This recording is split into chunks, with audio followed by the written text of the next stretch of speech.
ஓம் சாந்தி.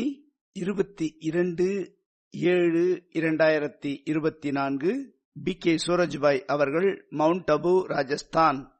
சுயம் பகவான் நேரில் அமர்ந்து கொண்டு பிராமண குழந்தைகளுக்கு நினைவுபடுத்துகின்றார். குழந்தைகளே, இந்த உலகம், அதாவது இந்த பாரத பூமி சொர்க்கமாக இருந்தது என்று நினைவுபடுத்துகின்றார். இந்த பூமி வைரம் வைடூரியங்கள் நிறைந்த பானையாக இருந்தது என்று கூறுகின்றார். இந்த பூமியில் நீங்கள் தேவி தேவதைகளாக இருந்தீர்கள். உங்களுடைய ராஜ்யம் இங்கு இருந்தது. அதில் நீங்கள் மிகவும் சுகம் நிறைந்தவர்களாக இருந்தீர்கள். உங்களுக்கு சங்கமயுகத்தில் ராஜ்ய பாக்கியத்தை கொடுத்தேன். அதை நீங்கள் சத்தியுகத்தில் அனுபவம் செய்தீர்கள். சங்கமயுகத்தின் முடிவில் விநாசம் ஏற்படும். அதன் பிறகு முழு உலகத்தின் மீது நீங்கள் ராஜ்யம் செய்வீர்கள். இந்த பாரத பூமி சம்பூர்ண தூய்மையாக இருந்தது. நீங்கள் தூய்மையான அன்னப்பறவைகளாக இருந்தீர்கள். இப்பொழுது தூய்மையற்றவர்களாக மாறிவிட்டீர்கள். இம்பியூர் ஆகிவிட்டீர்கள். துவாபரயுகத்திலிருந்து பக்தியில் நீங்கள் என் மீது மலர்களை தூவி வந்தீர்கள். இப்பொழுது சைத்தன்ய பூக்களாக மாறி என்னிடம் நீங்கள் முழுமையாக பலியாகிவிட்டீர்கள். நீங்கள் மிகப்பெரிய பாக்கியவான் ஆத்மாக்கள் ஆவீர்கள். உங்களிடம் தெய்வீக குணங்கள் நிறைந்து இருக்கின்றது. உங்களிடம் தூய்மை நிரம்பி இருக்கின்றது. அனைவருக்கும் சுகம் கொடுக்கக்கூடிய பாவனை இருக்கின்றது. ஏனென்றால் நீங்கள் மிகுந்த சுகத்தில் வாழ்ந்து வந்தீர்கள். உங்களைப் போன்று சுகம் நிறைந்த ஆத்மாக்கள் இந்த உலகத்தில் யாருமே இல்லை.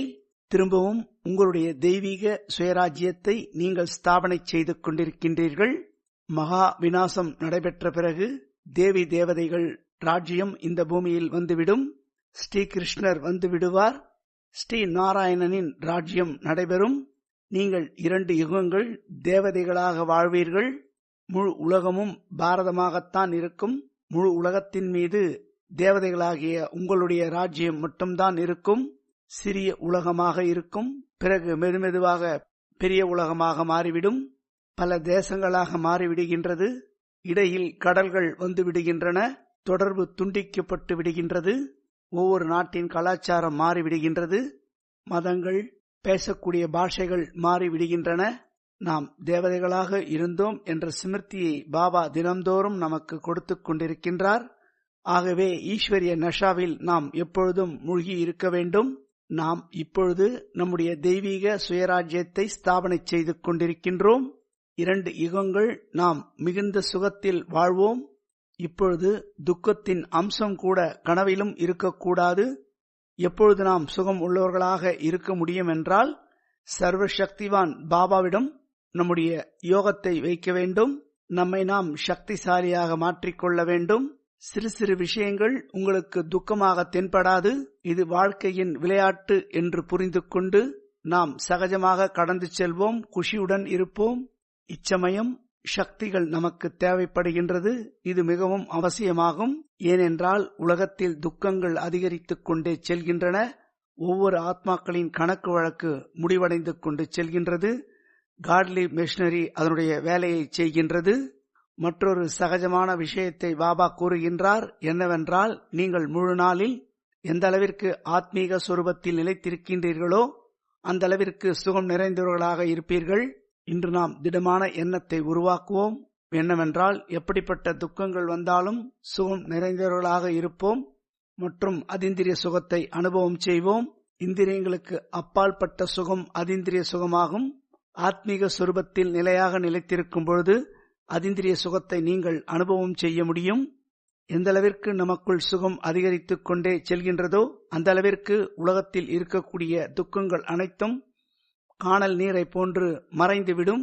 மற்றவர்கள் உங்களை அவதூறு பேசினாலும் உங்களை வசைப்பாடினாலும் உங்களுக்கு சிரிப்புதான் வரும். எப்படிப்பட்ட பிரச்சனைகள் உங்கள் முன்னால் கடினமாக இருந்தாலும் சகஜமாக அதை நீங்கள் கடந்து சென்று விடுவீர்கள். ஒரு சிலர் அனுபவத்தை கூறுகின்றார்கள். ஒரு சில நேரங்களில் ஆக்சிடென்ட் ஆனாலும் கைகளில் முறிவு ஏற்பட்டாலும் அதை பாசிட்டிவாக எடுத்துக்கொள்கின்றார்கள். உடலை விட்டு உயிர் போக வேண்டியதாக இருந்தது, ஆனால் கைமுறிவுடன் சென்றுவிட்டது என்று பாசிட்டிவாக எடுத்துக்கொள்ள வேண்டும். சிறு காயங்களுடன் பாபா நம்மை காப்பாற்றிவிட்டார், நன்றி பாபா என்று கூறுங்கள். 1 மாதம் நமக்கு ஓய்வு கிடைத்தது. யோக அபியாசம் செய்வோம். அதற்கான வாய்ப்பை பாபா கொடுத்திருக்கின்றார். பாபாவிற்கு நன்றிகளை கூறிக்கொண்டே இருப்போம். பாபா, நீங்கள் என்னை காப்பாற்றிவிட்டீர்கள், புது வாழ்க்கையை கொடுத்திருக்கின்றீர்கள். பாபா, எனக்கு ஏன் ஆபத்து ஏற்பட்டது, நீங்கள் ஏன் என்னை காப்பாற்றவில்லை என்று ஒருபொழுதும் கூறக்கூடாது. பாபா ஒருபொழுதும் இது போன்ற காரியங்களை செய்வதில்லை. நம்முடைய தவறுகள்தான் இது போன்ற காரியங்களுக்கு ஆதாரமாக இருக்கின்றது. பாபா நம்மை காப்பாற்றுகின்றார், சுகத்தை அளிக்கின்றார். ஒவ்வொரு சூழ்நிலையிலும் நாம் எப்பொழுதும் பாசிட்டிவாக சிந்திக்க வேண்டும் மற்றும் சிவபாபாவிற்கு ஒவ்வொரு நொடியும் நன்றிகளை கூறிக்கொண்டே இருப்போம். உண்மையான மனதுடன் நன்றியை கூறுங்கள். தினம்தோறும் நாம் பாபாவிற்கு நன்றியை கூறுவோம். பிரபுவின் அன்பில் மூழ்கி இருப்பதற்கான சகஜமான ஒரு விதி என்னவென்றால், பாபாவிற்கு நன்றியை கூறுங்கள்.